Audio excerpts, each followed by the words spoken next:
ഒടിയൻ, ഇരുട്ടിന്റെ രാത്രിയുടെ രാജാവ്. രാത്രിയിൽ പുറത്തിറങ്ങുന്നവരെ ഒരുപാട് പേരെ നമുക്കറിയാം.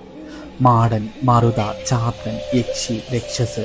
എന്നാൽ ഇവരെയൊക്കെ നമ്മുടെ സുഹൃത്തുക്കൾ പ്രേതമെന്ന ഒറ്റ പേരിലാണ് വിളിക്കാറ്. എന്നാൽ പഴയ ആളുകളോട് ചോദിച്ചാൽ ഇവയൊക്കെ വ്യത്യസ്തമാണെന്ന് പറയും. തറയിൽ ഒളിച്ചിരുന്ന ഇരുട്ടിന്റെ മറപറ്റി ജീവിച്ചിരുന്ന മനുഷ്യരാണ് ഒടിയന്മാർ. പണ്ട് കാലത്തെ ജന്മിത്വത്തിന് എതിരായി പറയൻ സമുദായത്തിൽ നിന്നും ഉള്ള ആളുകൾ ജന്മികളുമായി നേരിട്ട് പോര് നടത്താനാവാതെ അവർ തിരിച്ചടിക്കുന്ന മറ്റൊരു രീതിയായി ഒടിവിദ്യയെ പറയപ്പെടുന്നു. എന്നാൽ ഇതൊന്നും ഒറ്റ ദിവസം കൊണ്ട് നടക്കുന്ന കാര്യമല്ല.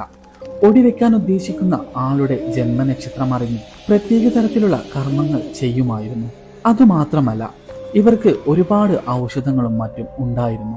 അതിൽ പ്രധാന ഔഷധമായിരുന്നു ഗർഭിണികളുടെ പ്രായമെത്താതെ മരിച്ചുപോയ ചാപിള്ളകൾ. ഇത് രണ്ടു രീതിയിലാണ് ഇവർ എടുക്കുന്നത്.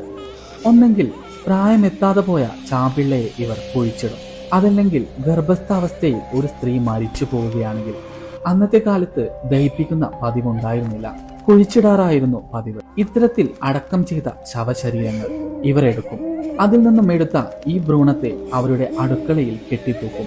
കുറെ കാലങ്ങൾ കഴിഞ്ഞ് ഇത് ഈച്ചയായി ദ്രവിച്ച് പുഴുത്ത് അതിൽ നിന്നും ഒരു പ്രത്യേക തരത്തിലുള്ള ദ്രാവകം രൂപപ്പെടും. ഇതിനെ അസ്ഥി ദഹിപ്പിച്ചിട്ടുള്ള ഭസ്മം കൂട്ടി ഉരുട്ടും. എന്നിട്ട് കുറെ ഉരുളകളാക്കി എടുത്തു വെക്കും. എന്നിട്ട് ഒടിവിദ്യയ്ക്ക് വേണ്ടി അവർ ഇത് ഔഷധമായി ഉപയോഗിക്കും. അതുകൊണ്ടായിരുന്നു പണ്ട് കാലത്ത് അല്ലെങ്കിൽ ഇപ്പോഴത്തെ കാലത്തും നമ്മുടെ മുത്തശ്ശിമാർ ഗർഭിണികളെ പുറത്തിറങ്ങാൻ അനുവദിക്കില്ലായിരുന്നു. ഒടിവിദ്യയിലെ കൂടുതൽ രഹസ്യങ്ങൾ നമുക്ക് ഇനിയും കുറേയേറെ അറിയാനുണ്ട്.